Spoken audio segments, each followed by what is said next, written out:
Hello, let's discuss latitude once again in brief.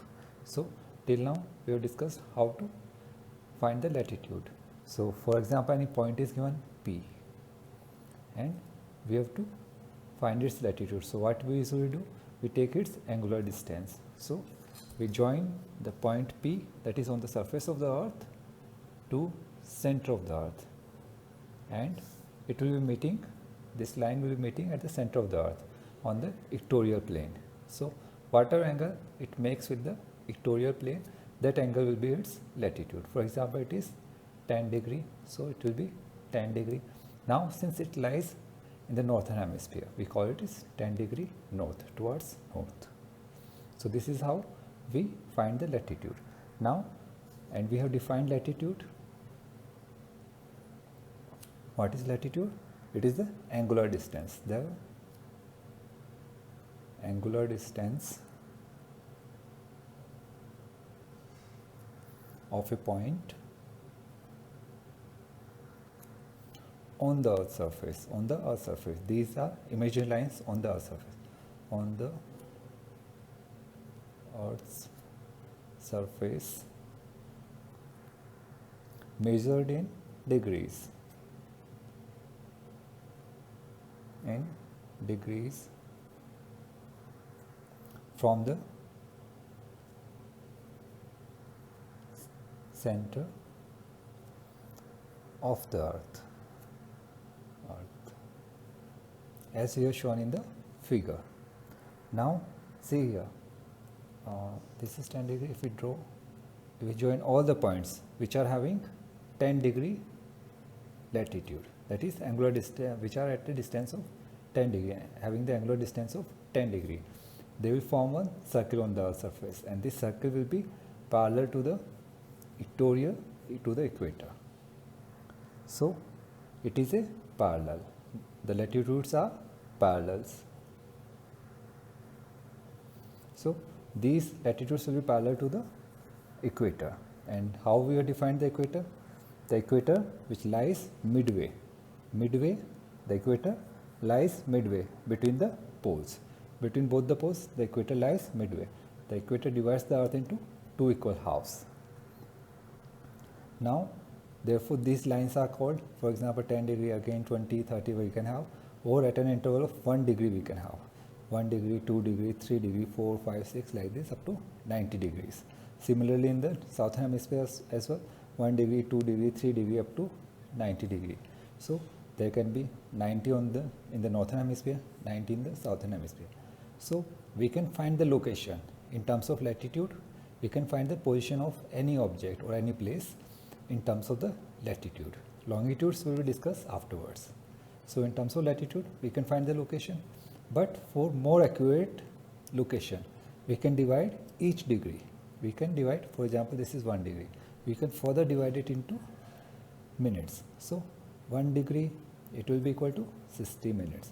So, we have divided 1 degree in 60 minutes, and these 60 minutes can be further divided. So, each 1 minute can be divided into 60 seconds. So, if we want more precise location, we'll go with dividing the degrees, and it will provide the more accurate location. So, for precise location on a map, each degree is subdivided into 60 minutes and each minute into 60 seconds. So, all the latitudes which we have drawn on the surface of the earth, they are parallel to each other, and they all are parallel to the equator, we can say. So, these lines are therefore called parallels. These lines are called parallels. They all are parallel to the equator, or we can say they all are parallel to each other. So, these lines are therefore called parallels, and these lines are actually circles, and they become smaller as you move towards the pole. So, for example, you can see here, it's a globe. So, as you see on the top, it is a smaller circle. These are our parallels. So, equator we have, it divides the earth into equal halves. Then we have the Tropic of Cancer, Arctic Circle. So, you can see the circles. As we move from equator towards the pole, the length of the parallel decreases, the radius of the parallel as well decreases.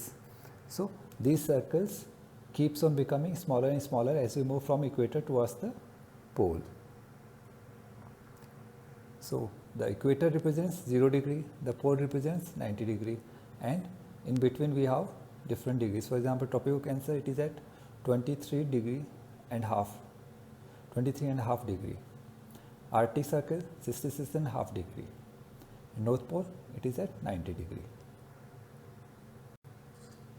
So among all the parallels, we have 5 main parallels. These 5 are the most important parallels. So which are the first one is the equator, Tropic of Cancer. Equator is 0 degree, Tropic of Cancer 23 and a half degree north. Arctic Circle 66 and a half degree north. Now in the southern hemisphere, we have Tropic of Cancer 23 and a half degree south. Next we have the Antarctic Circle, that is 66 and a half degree. So these 5 are the most important parallels. So we already know equator, why it is important. It divides the earth into 2 equal halves. And Tropic of Cancer, Arctic Circle, Tropic of Capricorn, Antarctic Circle, we will discuss their importance when we discuss the climate or the motion of the earth when it revolves around the sun. Now we will be discussing climate zones of the earth. So Greeks have divided the earth into 3 climate belts or zones. So Greeks divided earth, or the whole world, we can say, whole world, into 3 climate zones or belts. So first one is the torrid. Torrid, or we as well call it as tropical zone. This zone, it is very hot, and it lies mainly in lower latitudes. Second, temperate zone.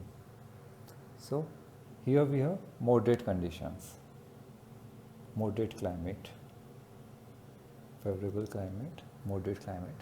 So it lies in middle latitudes.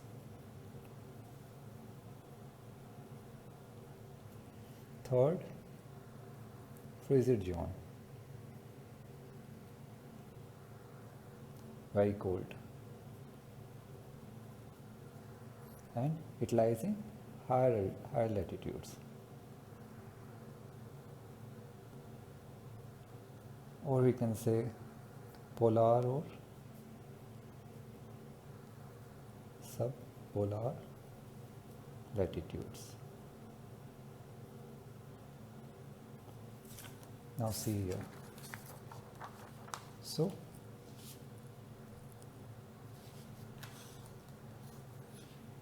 here we have the equator 0 degree, Tropic of Cancer 23 and half degree, Arctic Circle 66 and half degree north. Here we have 23 and half degree south, 23 and half, 66 and half degree south. Here we have the North Pole, South Pole. So this region between the Tropic of Cancer and Tropic of Capricorn, this region is considered as tropical zone or the torrid zone. So torrid zone, this whole region is considered as torrid zone. Next, this region between the Tropic of Cancer and Arctic Circle, this is considered as temperate zone. Here the climate is moderate. Here it is very hot in the torrid zone, that is between the tropics. Next, between the Tropic of Cancer and Arctic Circle, it is temperate zone. Next, here Tropic of Capricorn and Antarctic Circle, similarly we have temperate zone. And beyond the Arctic Circle, beyond the Antarctic Circle, we have the frigid zone.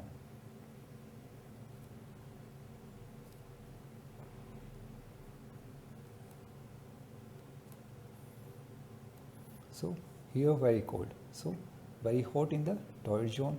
Then we have the temperate region where it is moderate climate. Next we have the very cold region. So mainly these regions, these climate zones depends on the sun rays what we have received. So here we have the solar radiations, so we can say incoming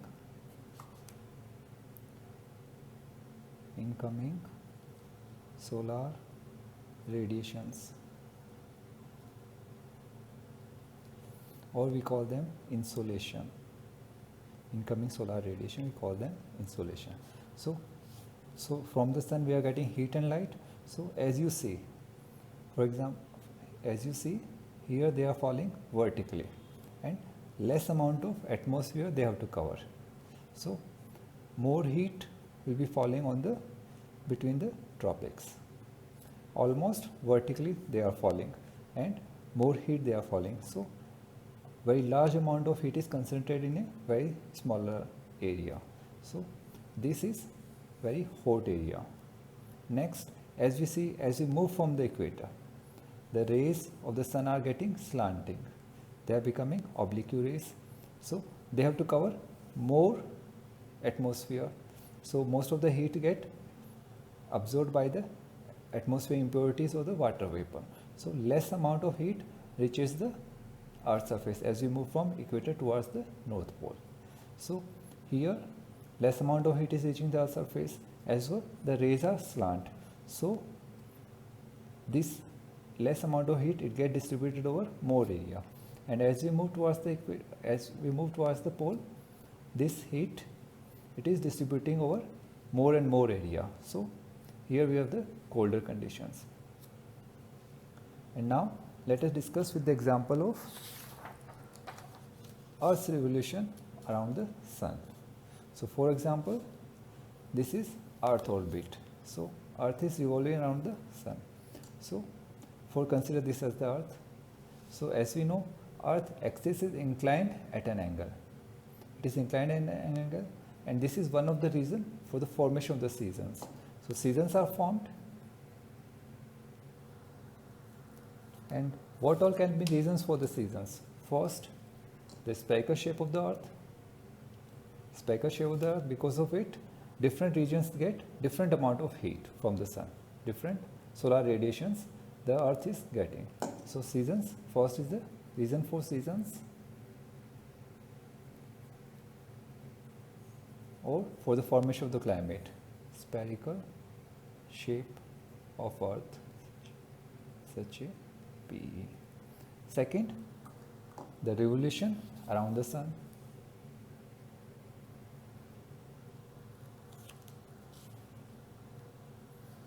Third, its rotation on its own axis. Fourth, axial. Inclination of the axis is there. So, inclination of the axis, inclination.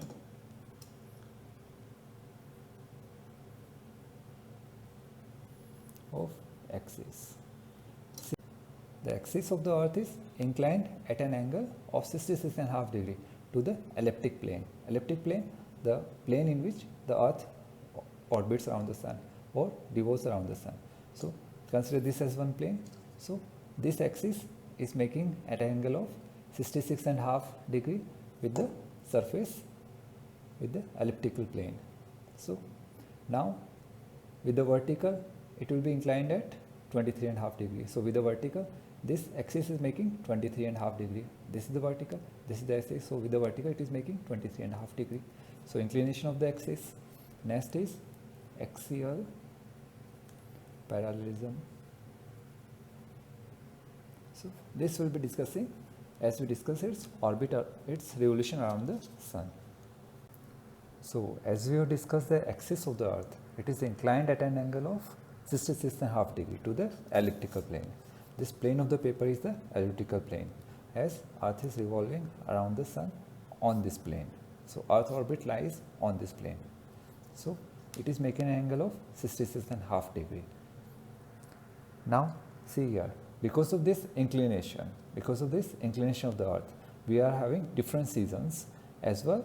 The days and nights length, they vary.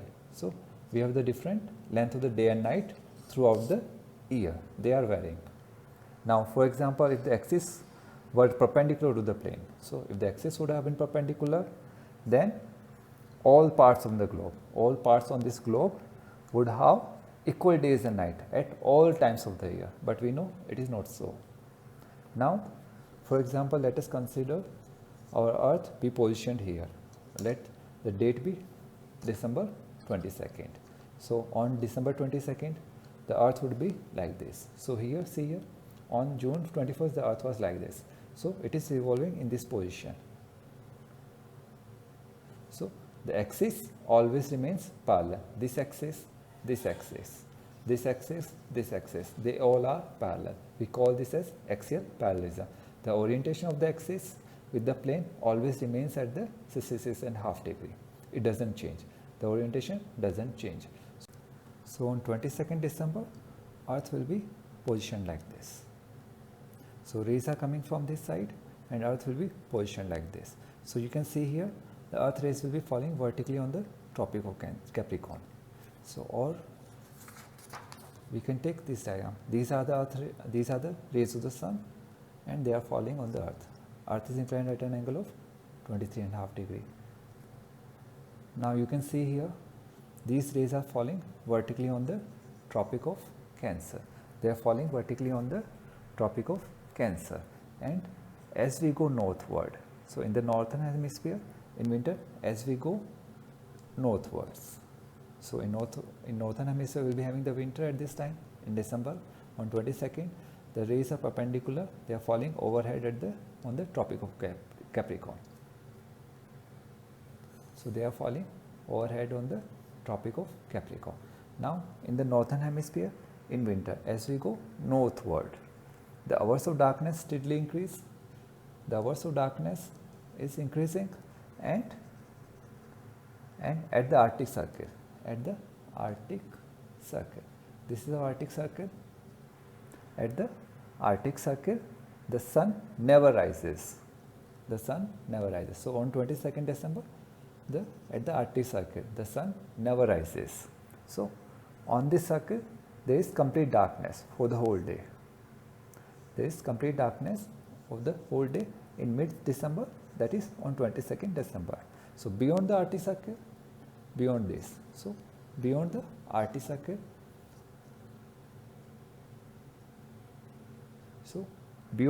Circle, the number of days with complete darkness increases. So number of days with complete darkness increases until we reach the North Pole. At the North Pole, where half year will have darkness. So half year means for 6 months we have darkness at the North Pole. Now it is clear why Arctic Circle is an important circle. We have considered it one among the 5 circles which is important. So Arctic Circle is important on 22nd December. Beyond, on this Arctic Circle, the sun never rises. So that's why we consider this line as very important. Now, for example, okay, so here our earth was. So the rays were falling vertically on the Tropic of Capricorn, and see here, as the earth rotates from west to east, as it is rotating, as it rotates, you can see at the Arctic Circle, the sun never rises. It keeps on rotating, but no light from the sun reaches beyond the Arctic Circle, on the Arctic Circle. So here we have the darkness. On the North Pole, we have 6 months darkness. From here the darkness starts till here there will be darkness. Now see here, as we move further, now here on December 27th, the sun was vertically overhead on the Tropic of Capricorn. As we move, as it revolves further, and it comes here on 21st March. So what happens on 21st March? It has covered 1/4 of distance, 1/4 of the orbit from 22nd December. So what will happen here? Now see here, at position it was overhead on the sun was overhead on the Tropic of Capricorn. Now as it is revolving, the sun rays vertical, it is moving towards the equator. At this position, the sun rays will be overhead on the equator. So they will be falling vertically on the equator. At this time we have the spring season. At this time we have the spring season. So now it moves further, and on June 21st it will be the condition.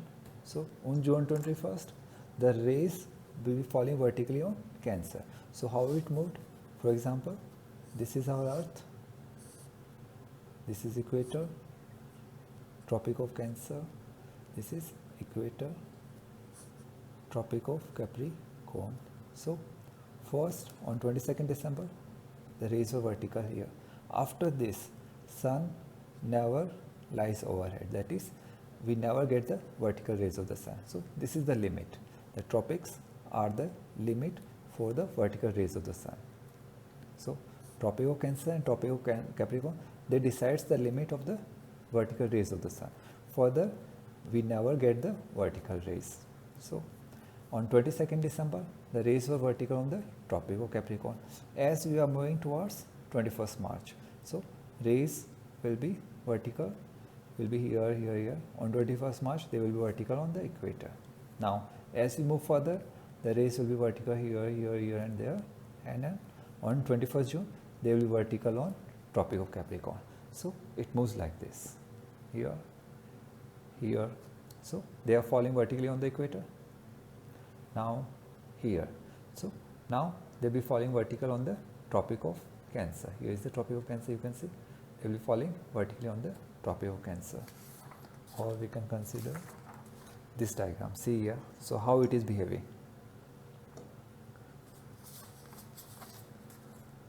First, Tropic of Capricorn, as it is moving, it will be on the equator. Next, when in summer, it will be in this position. It moved the earth, revolved like this. So in summer it will be here. So you can see it will be in this position. So rays are falling vertically on the Tropic of Cancer now.